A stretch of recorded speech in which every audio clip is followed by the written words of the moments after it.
말씀을 준비하다가 보니까 오늘 또 1절부터 11절까지 읽었는데요. 지난주에도 3절부터 11절까지 읽었고 그 전주에도 1절부터 11절까지 읽었더라고요. 물론 성경이 다르고 장도 달라요. 근데 어떻게 하다 보니까 꼭 11절까지만 읽게 되네요. 그래서 오늘 우리가 너무나 잘 아는 이 말씀을 통해서 나를 내려놓고 말씀에 순종하는 삶이 무엇인지에 대해서 우리가 다시 한번 고민해보고 하나님의 교훈을 얻기를 소망합니다. 여러분, 어릴 때 저희 집은요 피아노 교습소를 했어요. 그러니까 제가 한 건 아니고요, 저희 어머님이 하셨죠. 어머님이 시골 동네에서, 제가 어릴 때는 저희 집이 읍이었거든요. 그러니까 굉장히 시골이었죠. 읍이었어요. 읍. 나중에 시로 바뀌었지만 읍 내에서 피아노 교습소를 처음 시작하셨어요. 그 동네에서 처음으로. 그래서 교육청에 이제 신고된 교습소 그 신고 번호가 1번이었어요. 저희 어머님이 하신 게. 그 뒤로 뭐 시간이 지나서 조금씩 생겼겠죠. 굉장히 오래전에 시작한, 그 또 시골에서 시작한 피아노 교습소였어요. 그러다 보니까 동네 꼬마들이, 뭐 그때 뭐 저도 꼬마였지만 동네 아이들이 많이 와서 배웠어요. 또 교회에서 반주하고 싶은 젊은 청년들, 또 자매들이 와서도 많이 배웠습니다. 저도 어릴 때 피아노 학원에서 먹고 자고를 계속했으니까, 그러다 보니까 아이들이 피아노를 배우고 나면 공통적으로 벌어지는 현상이 있더라고요. 그게 뭐냐면 어느 정도 곡을 연습을 해서 손에 익었다 싶으면 왜 그렇게 빨리 치려고 하는지 모르겠어요. 이 곡이 빠르게 치는 곡이 아니에요. 느리게 쳐야 되는 곡인데도 정말 번갯불에 콩 튀기듯이 날아가게 쳐요. 아이들은 빨리 치면 잘한다라는 생각이 있던 것 같아요. 근데 지금도 그래요. 지금도 아이들, 피아노 치는 아이들 보면 느린 곡도 빨리 치고 빠른 곡도 빨리 쳐요. 그런데 여러분, 피아노를 잘 치는 것은 빨리 치는 게 아니잖아요.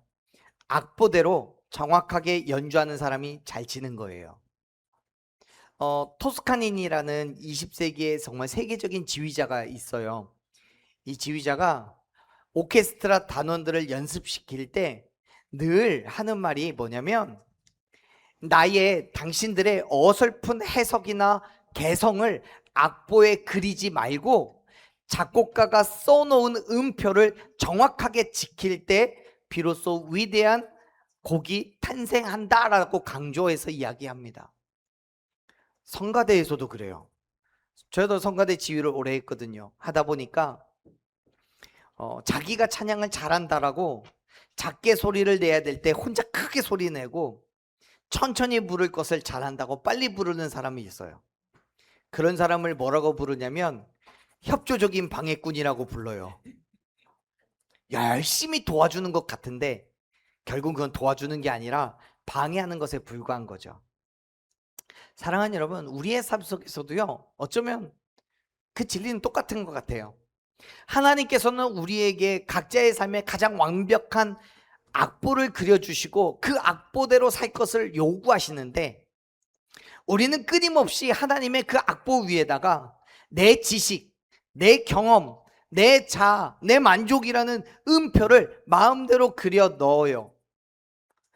여러분, 그러면 정말 훌륭한 음악이 되겠습니까? 사랑하는 여러분, 하나님의 생각과 그의 뜻이 내 생각이나 경험 혹은 지식과 다를 수 있어요.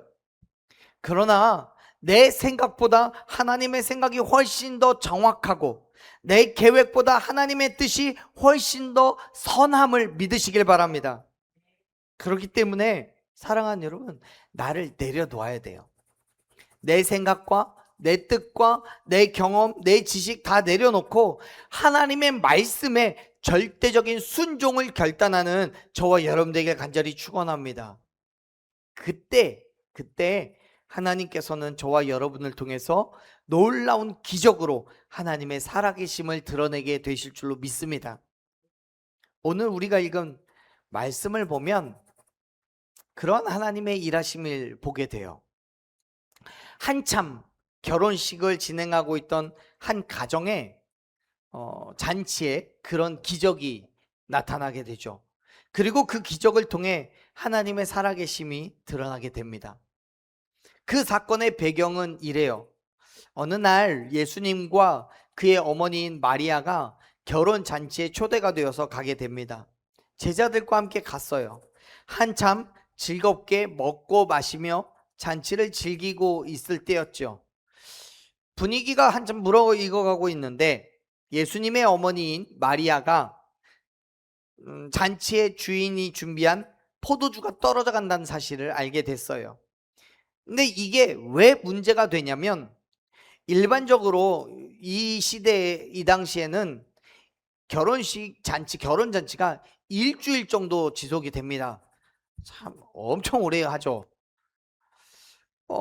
그러다 보니까 주인이 하객들에게 충분한 음식과 포도주를 제공하는 것이 매우 중요한 사회적, 도덕적 의무가 되어 있었어요. 심지어 유대인들에게는 포도주가 하나님이 주신 기쁨과 축복을 상징하는 것이었는데 지금 이게 부족하다는 거잖아요. 그러면 유대인들의 입장에서는 자신들이 충분히 대접받지 못한다라는 생각과 함께 이 집에는 하나님의 기쁨과 축복이 사라진다라는 의미를 갖게 되었어요.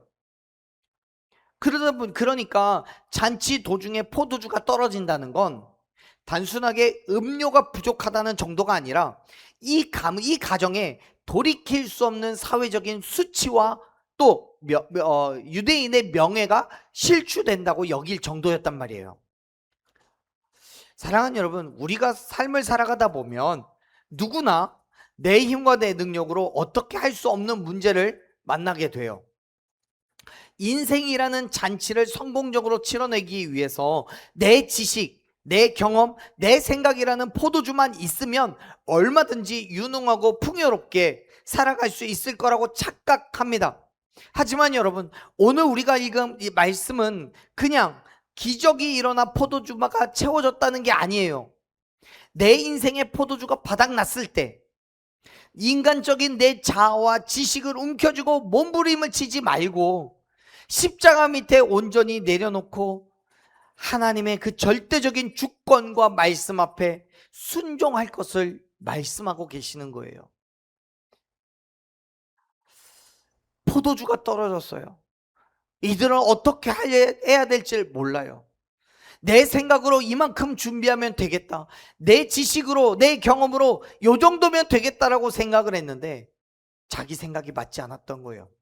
틀렸던 거예요. 자, 어떻게 해야 할지를 몰라요. 우리의 인생이 그래요.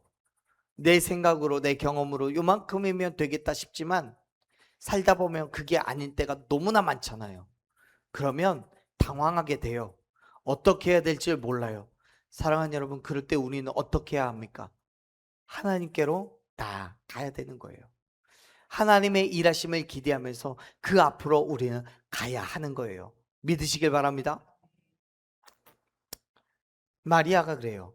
잔치의 자리에 포도주가 떨어진다는 사실을 알게 됐어요. 그러자 아들인 예수님께 포도주가 없다는 소식을 전합니다. 이렇게 성경은 써 있어요. 3절 말씀 같이 읽어볼게요. 포도주가 떨어진지라 예수의 어머니가 예수에게 이르되 저들에게 포도주가 없다 하니. 아멘. 아멘.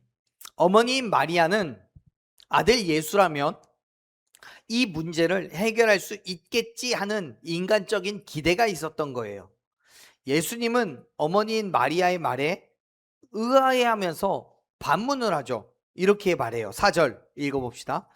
예수께서 이르시되 여자여 나와 무슨 상관이 있나이까 내 때가 아직 이르지 아니하였나이다. 아멘. 아멘. 자, 말씀 그대로를 우리가 이해해 보자면 동방예의지국인 우리나라의 전통적인 입장에서 보자면 이처럼 버릇없는 경우가 없죠. 만일 이게 우리나라에서 생긴 일이라면 어머님이 아들아, 우리 음료가 모자란다고 하는구나 라고 말하면 효를 아는 아들은 이렇게 대답할 거예요. 예, 어머님, 제가 알아볼게요. 제가 준비해 볼게요. 이렇게 말하는 게 일반적이죠. 정말 그렇게 이야기한 사람이 싸가지가 있는 거예요. 그런데 예수님은 여자여, 나와 무슨 상관이 있나이까? 내 때가 아직 이르지 아니하였나이다 라고 대답해요. 처음부터가, 첫 단추부터가 틀렸죠. 여자여, 이게 뭐예요?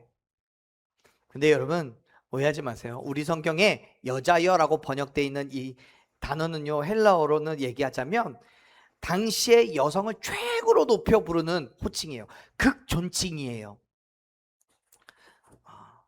그런데 예수님이 이렇게 어머니를 극존칭으로 부름과 동시에 예수님의 사역은 모자 간에, 그러니까 어머니와 아들 간에 일어난 일일 뿐만 아니라 그 사실을 넘어서서 육신적인 인간적인 관계를 넘어서서 이루어지는 것, 하나님의 뜻대로 되어야 할 것을 이야기하기 위해서 이렇게 얘기하는 거예요.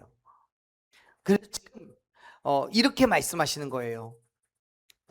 우리식대로 표현하자면, 여사님, 하나님께서 내게 맡겨주신 이 일은 사람의 친분이나 어머니의 바람 또는 누군가의 감정을 만족시키기 위해서 내게 주신 능력이 아니에요. 오직 하나님의 뜻, 하나님의 계획하심에 따라서 행해야 될 일이라는 거예요. 이렇게 말해요. 여러분, 예수님은 어머니 마리아의 부탁을 지금은 단호하게 거절하셔요. 그런데 그 거절은 단순하게 얘기해서 나는 할 수 없어요가 아니라 그 일을 할 수 있는 능력은 있으나 그 능력이 당신의 뜻에 따라서 또는 인간적인 만족을 위해서 내 유익을 위해서 사용하는 것이 아니라는 거예요. 왜요? 하나님의 때에 하나님의 방법으로 하나님께서 원하시는 일을 해야 그곳에 하나님의 능력이 나타나기 때문에요. 성경은 야고보서 4장 3절에서 분명하게 선포하고 있습니다. 구하여도 받지 못하는 것은 정욕으로 쓰려고 잘못 구하기 때문이라고요. 그래요. 인간적인 욕심과 만족을 채우기 위한 것으로 하나님의 능력을 드러낼 수 없다는 것을 여러분 기억하시길 바라요. 하지만 그럼에도 불구하고 우리는 때로 세상 가운데서 감당해야 되는 일에 인간적인 생각과 경험을 집어 넣으려고 할 때가 많아요. 하나님의 일을 한다고 하면서도요, 내 생각대로 내 욕심대로 일을 하면서 또 내가 만족을 누리려고 해요. 그거는 하나님은 단순히 내 문제를 해결해 주시는 해결사 정도로 생각하고 있는 거예요. 자, 보세요. 지금 마리아가 포도주가 떨어진 그 문제를 예수님께 요청한 것은, 요청한 것 자체는 잘한 거죠. 문제가 있으니까 그 해결을 요청하는 거예요. 그런데 그 방법, 마리아가 말하는 그 일을 행할 수 있는, 해결할 수 있는 방법과 그 때는 어떻게 하겠다는 거예요? 하나님께 있다는 거예요. 마리아의 생각이나 그의 뜻에 있는 게 아니라 하나님께 있다는 거예요. 그러니까 예수님께서는 내 때가 아직 이르지 않았다라고 말씀을 하시는 거예요. 사랑하는 여러분, 하나님은 해결사가 아닙니다. 하나님은 내 삶의 주인이시고 나의 주권자 되심을 믿으시길 바랍니다. 내 생각, 내 지식, 내 만족 다 내려놓고 하나님께서 우리에게 맡겨주신 일뿐만 아니라 우리의 삶의 모든 것을 하나님께 전적으로 맡겨드리는 저와 여러분 되기를 간절히 축원합니다. 그리고 하나님의 선하시고 기쁘신 그 뜻을 행하실 그때를 우리는 순종함으로 기다려야 되는 거예요. 그때가 되면 하나님께서 저와 여러분의 삶을 통해서 하나님의 뜻을, 당신의 뜻을 드러내시고 계획하시는 그 일을 반드시 이루실 것입니다. 물론 그때가 오기까지 우리의 삶이 순탄하지는 않을 거예요. 때로는 힘듦도 있고 어려움도 있고 넘어짐도 있을 거예요. 하지만 그때가 되면 우리가 상상하지 못했던, 내 힘으로는 불가능하다 여겼던 그 일들이 반드시 이루어지게 될 것을 여러분 믿으시길 바랍니다. 마리아는 예수님의 반응에 서운해하거나 자신의 자존심을 고집하지 않아요. 우리나라 어머님 같으면 그러겠죠. 이런 네가 감히 어디, 집에서도 아니고 밖에서. 그럴지 모르겠는데 마리아는 그렇게 하지 않아요. 예수님의 주권적인 선언에 자신의 주도권을, 자기의 인간적인 기대를, 만족을 다 내려놓습니다. 아마도 마리아는 예수님의 말씀을 듣고 순간 깨달은 것 같아요. 이 일은 내가 할 일이 아닌 거구나. 내 뜻을 드러낼 일이 아닌 거구나. 모든 일을 전적으로 예수님께 맡겨드립니다. 그리고 하인들에게 이렇게 이야기를 하죠. 5절 말씀 읽어봅시다. 5절 읽습니다. 그의 어머니가 하인들에게 이르되 너희에게 무슨 말씀을 하시든지 그대로 하라 하리니. 아멘. 마리아는 하인들을 향해서 예수가 시키는 대로 무엇이든지 하라라고 선포합니다. 여러분, 이게 무슨 말이냐면 자기의 지식과 경험을 다 내려놓고 모든 결정의 권한을 예수님께 맡겨놓았다는 거예요. 무슨 말을 하시든 무슨 말을 하든 그대로 순종하라라고 요구하잖아요. 만일 마리아가 자기 생각, 자기 경험을 의지했다면 하인들에게 이것처럼 얘기하지 않았을 거예요. 뭐 이웃집에서 빌려오라고 하든지, 아니면 그냥 어떻게 하라고 요구했을 거예요. 아니면 예수님에게 시키기도 했겠죠. 하지만 마리아는 예수님의 주권을 인정하고 있는 거예요.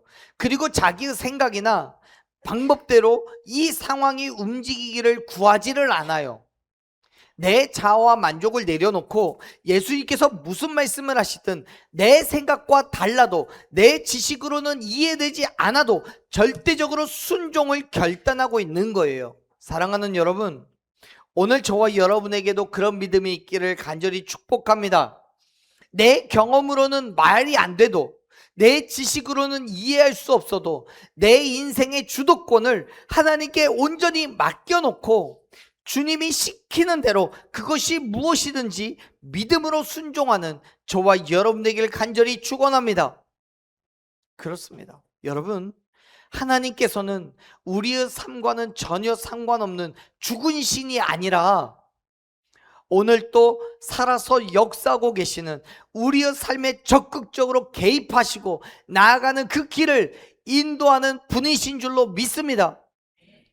그렇다면 여러분, 그 믿음으로 말씀에 순종하십시오.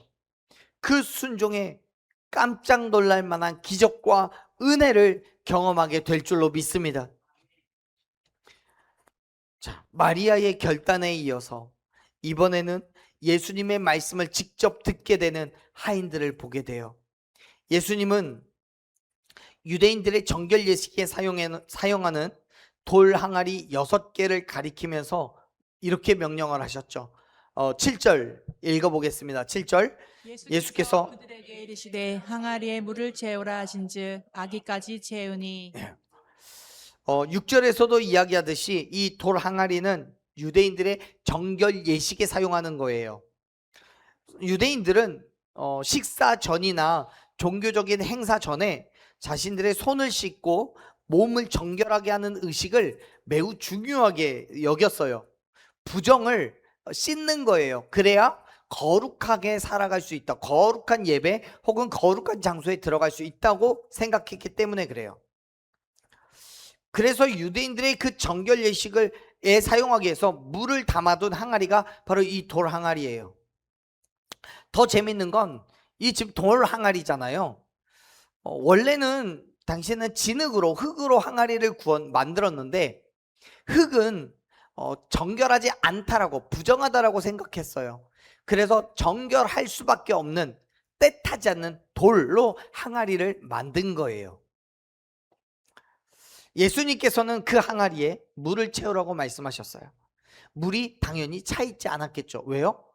유대인들이 밖에서 들어올 때마다 정결 예식을 하면서 그 항아리에 들어있던 물을 사용했을 테니까. 하인들의 입장에서 보면 말도 안 되는 거예요. 너무나 멍청하고 이상한 거예요. 여러분, 이거는 단순하게 항아리를 물로 채우는 게 문제가 아니에요. 여러분, 지금 이들에게 필요한 게 뭐예요?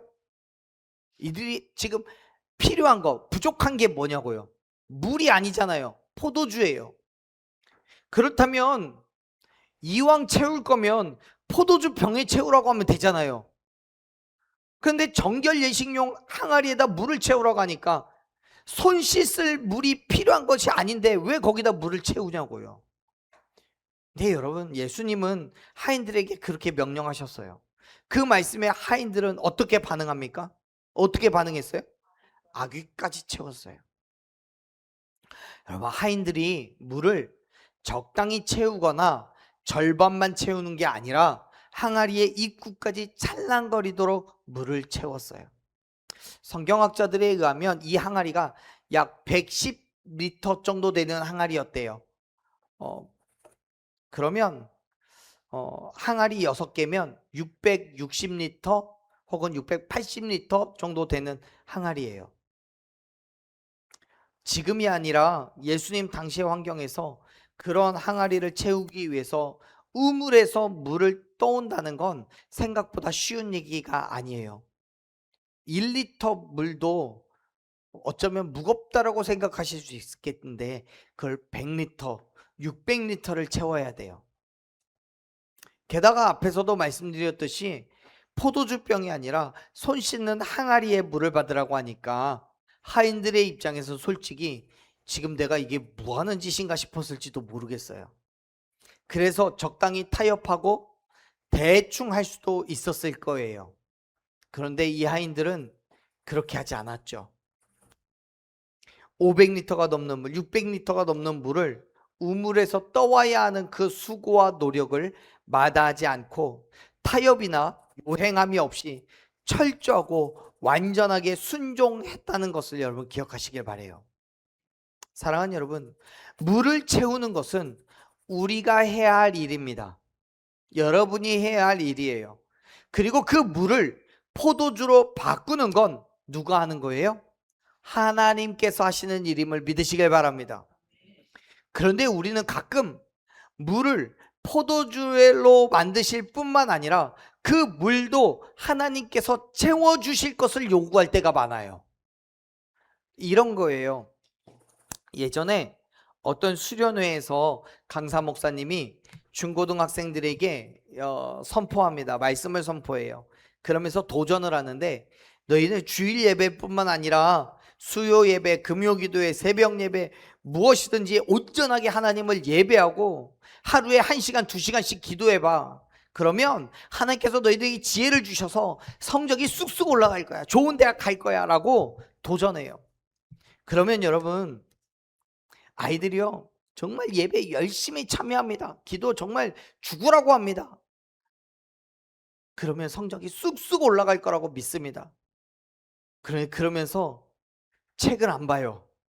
공부를 안 해요. 그러면 성적이 오르겠습니까? 안 올라요. 당연히 예배해야죠.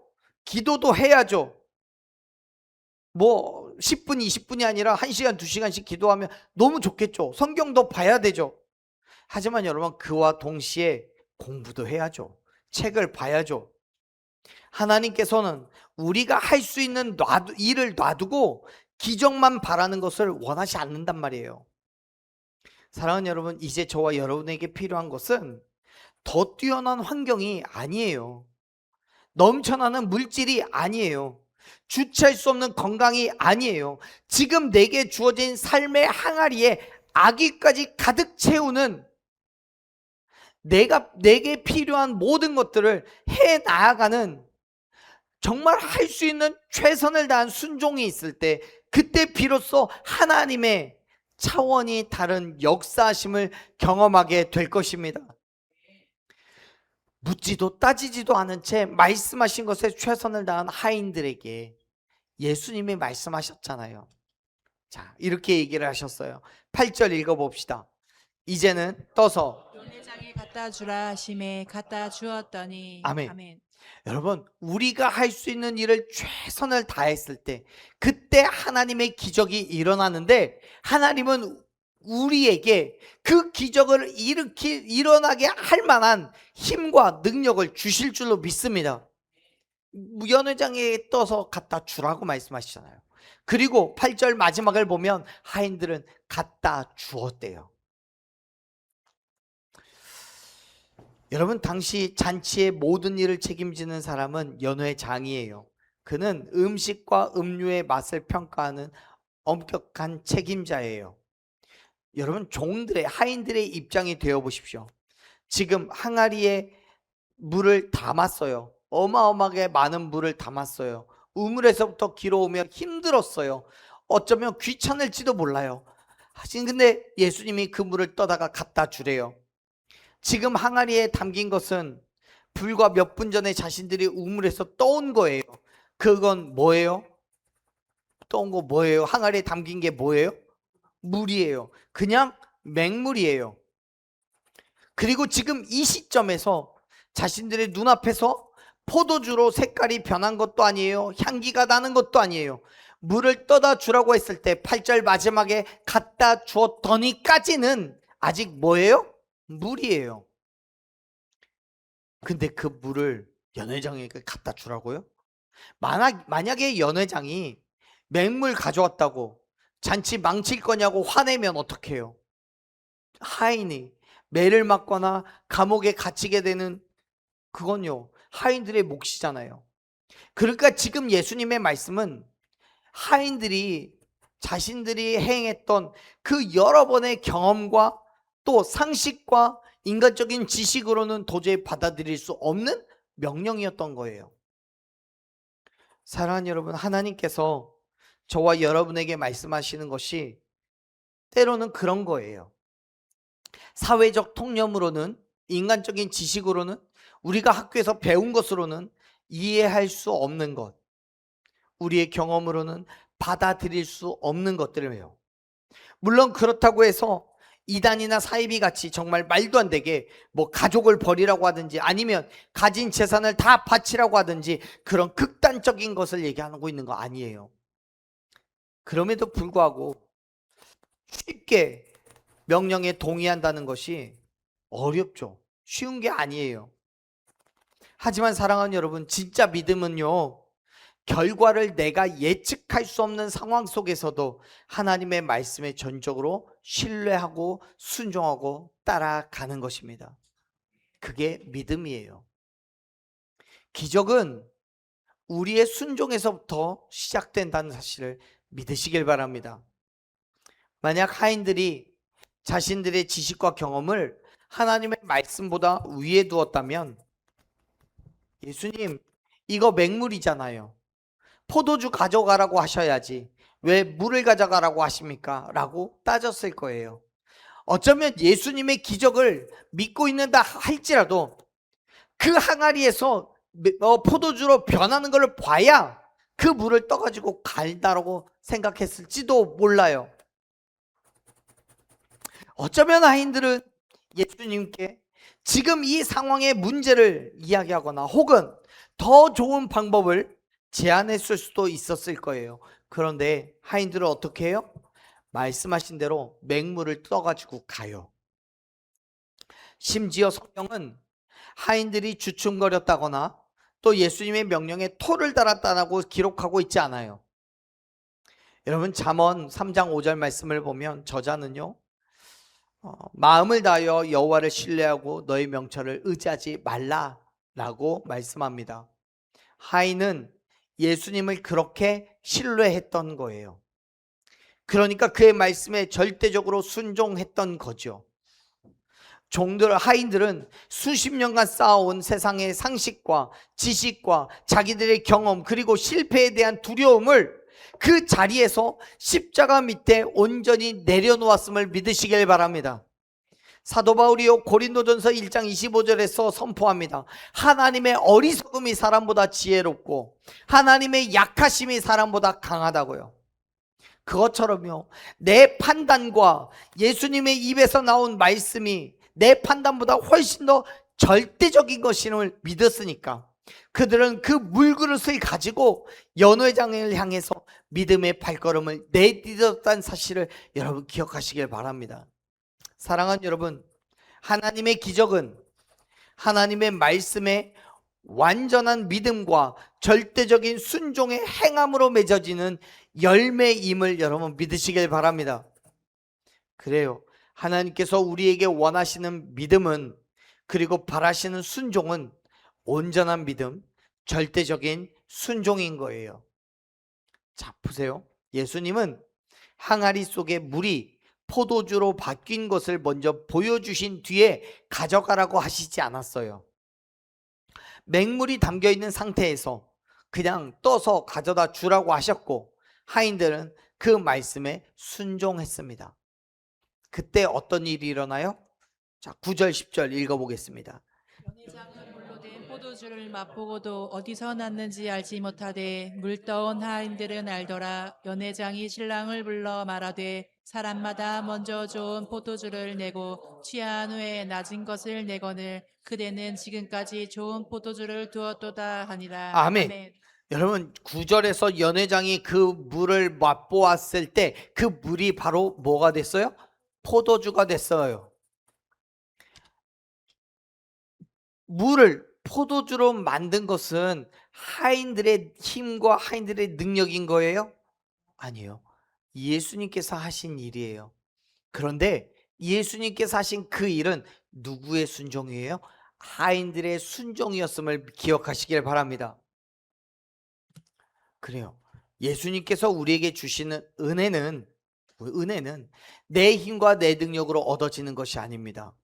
내게 주어진 모든 문제를 내 힘과 내 능력으로 해결했을 때 비로소 그것이 하나님의 능력이 되는 게 아니에요. 우리는 할 수 없어도, 이해가 되지 않아도 하나님의 말씀에 순종하여서 그 길로 나아갔을 때 비로소 하나님께서는 그곳에서 그 순간에 하나님의 놀라운 기적을 행하심을 믿으시길 바랍니다. 여러분, 예수님께서 우리에게 주시는 은혜는 처음에는 세상 것과 비교해서 너무나 보잘것없는 것처럼 보일지도 몰라요. 그냥 물이니까요. 빛이 나지도 않아요. 오히려 고난을 받고 고통과 괴로움을 감당해야 돼요. 희생하고 수고하고 헌신의 삶이 있어야 돼요. 하지만 그 은혜는 결국 어디에서도 찾을 수 없고 비교할 수도 없는 가장 귀하고 복된 은혜를 부어주실 줄로 믿습니다. 우리의 순종이에요. 그래서 이야기하잖아요. 연회장이요, 물로 된 포도주를 맛보고요, 다른 사람들은 먼저 좋은 포도주를 주고 나중에 취하고 맛을 모를 때, 그냥 물을 먹어도 술인 줄 알 때, 그때야 비로소 나쁜 포도주를 내는데, 이 잔치의 주인은, 신랑은 그때야 좋은 포도주를 내었다라고 말하잖아요.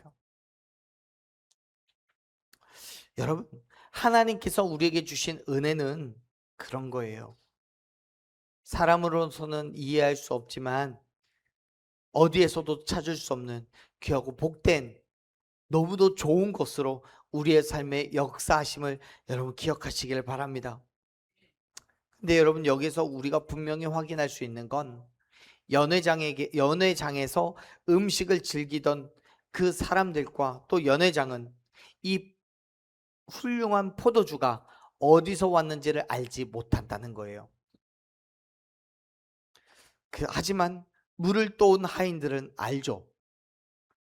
자기의 경험과 지식을 십자가 밑에 내려놓고 하나님의 말씀에 절대적으로 복종했던 하인들은 물이 포도주로 변하는 하나님의 나라의 비밀과 그의 영광을 자신들 눈으로 보는, 경험하는 특권을 누렸어요. 여러분, 이게 무슨 말입니까? 하나님의 은혜는 그냥 주어지는 게 아니라는 거예요. 여러분, 오늘날 수많은 그리스도인들이 왜 능력을 상실한 채 살아가고 있습니까? 왜 교회를 오래 다니면서 삶이 변하지 않고 물이 포도주로 변하는 것을 경험하지 못합니까? 나를 십자가에 내려놓지 못하니까 그래요. 예수님께서 하시는 말씀에 여전히 내 생각에는, 내가 경험해 본 바로는, 요즘 세상에는 이라고 이야기하면서 내 지식과 경험을 하나님의 말씀보다 더 높이기 때문에 그래요. 사도 바울은 고린도서 10장 5절에서 이렇게 선언합니다. 하나님을 아는 것을 대적하여서 높아진 것을 다 무너뜨리고 모든 생각을 사로잡아서 그리스도에게 복종하게 한다고요. 다시 말해서 바울은 하나님보다 자기 지식, 경험, 생각, 자아를 높이는 그 교만함을 예수 그리스도의 십자가 밑에 다 내려놓아야 된다라고 말하는 거예요. 그렇게 내 자아와 지식과 경험과 생각을 십자가 밑에 철저히 내려놓고 예수 그리스도의 주권을 인정하며 말씀에 순종할 때 비로소 하나님 나라의 권능이 저와 여러분의 삶에 차고 넘치게 될 거라고 말씀하시는 거예요. 사랑하는 여러분, 오늘 저와 여러분의 믿음이 그 자리까지 나아가게 되기를 간절히 축원합니다. 내 생각, 내 경험 다 그 십자가 밑에 내려놓으십시오. 그리고 주님이 우리를 통해 행하실 그 일들을 기대하고 바라보며 오늘 우리에게 허락한 그 믿음의 삶을 담대하게 살아내시기를 바랍니다. 그 자리에서, 우리가 믿음으로 행한 그 자리에서 정말 물이 포도주로 변하게 되는 기적을 경험하게 될 줄로 믿습니다. 오늘 우리가 읽은 말씀의 11절은 이 사건의 결론을 이렇게 맺습니다. 11절 말씀 읽어보겠습니다. 예수께서 이 첫 표적을 갈릴리 가나에서 행하여 그의 영광을 나타내심에 제자들이 그를 믿으니라. 아멘. 여러분, 예수님께서 행하신 기적은 단순한 마술이 아닙니다. 예수님이 만물의 주권자 되시고 구원자이심을 드러내는 표적이 되었습니다. 그리고 그 모든 일들로 인해서 하나님의 영광을 나타내셨다는 사실 여러분 기억하시길 바라요.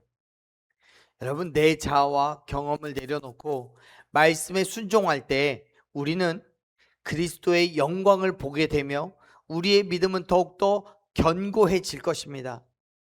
뿐만 아니라 우리를 통해 하나님의 영광이 세상 가운데 드러나게 될 거예요. 그 일은 결국 많은 사람들로 하여금 하나님의 살아계심과 역사하심을 드러내며 믿게 하는 놀라운 표적이 됨을 여러분 믿으시길 바랍니다. 사랑하는 여러분, 지금 우리의 삶의 모습은 어떻습니까? 오늘 우리가 함께 읽은 말씀은 저와 여러분에게 너는 지금 무엇을 의지하고 있느냐?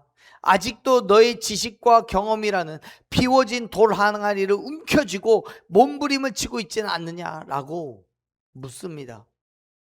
예수님께서 하나님의 말씀에 순종하시기 위해 자신의 유익과 만족을 내려놓으신 것처럼 심지어 생명까지도 다 내려놓고 포기하고 하나님의 뜻을 이루는 삶을 결단하셨던 것처럼 저와 여러분의 삶 또한 하나님의 일하심을 기대하며 우리에게 주어진 매일매일의 삶을 하나님께 내어드리게 되기를 간절히 소망합니다. 하나님께서 예수 그리스도를 죽음 가운데서 다시 살리심으로써 우리를 모든 죄로부터 구원의 은혜를 베푸셨음을 기억하시길 바랍니다.